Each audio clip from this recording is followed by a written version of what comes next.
రైతు సోదరులకి కేంద్ర ప్రభుత్వం ఒక గుడ్ న్యూస్ అందించింది. తాజాగా కేంద్ర ప్రభుత్వం ప్రవేశపెట్టిన బడ్జెట్లో కిసాన్ క్రెడిట్ కార్డుల ద్వారా రైతులకు ఇచ్చే రుణ పరిమితిని 3 లక్షల నుంచి 5 లక్షలకు పెంచింది. దేశవ్యాప్తంగా 66 లక్షల మంది రైతులకి కిసాన్ క్రెడిట్ కార్డులు ఉన్నాయి. దేశంలోనే అనంతపురం జిల్లాలో 10 లక్షల క్రెడిట్ కార్డులతో దేశంలోనే మొదటి స్థానంలో నిలిచింది. ఇంకా అన్ని జిల్లాల్లో దాదాపు 2 లక్షలు, 3 లక్షలు, 4 లక్షల క్రెడిట్ కార్డులు ఉన్నాయి.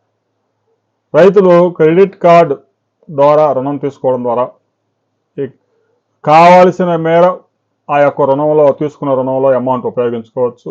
ఆ మొత్తానికే వడ్డీ పడుతుంది.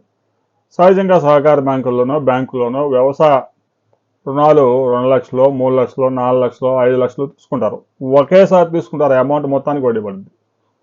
అదే రైతులు కిసాన్ క్రెడిట్ కార్డు రుణాలు కనుక తీసుకుంటే రైతు దగ్గర కార్డు ఉంటుంది.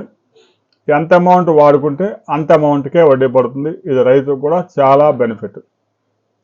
ఇక రైతు సోదరులు మరోసారి కేంద్ర ప్రభుత్వం అవకాశం కల్పించింది.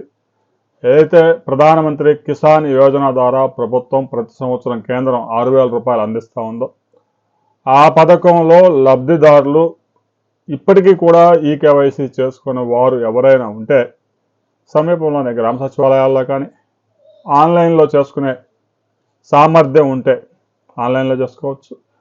ఇక ఎంత త్వరగా చేసుకుంటే అంత మంచిది. లేదంటే కేంద్ర ప్రభుత్వం నుంచి వచ్చే పిఎం కిసాన్ యోజన నిధులు ఆగిపోయే ప్రమాదం ఉంది.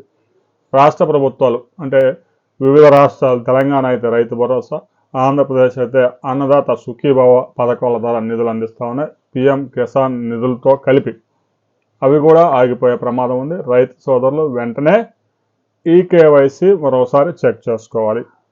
ఇక రైతులకు సంబంధించి కిసాన్ క్రెడిట్ కార్డులకు సంబంధించిన అప్డేటు రైతు సోదరులకి మీరు ఎలా ఫీల్ అవుతున్నారు అనే విషయాన్ని కామెంట్ చేయండి.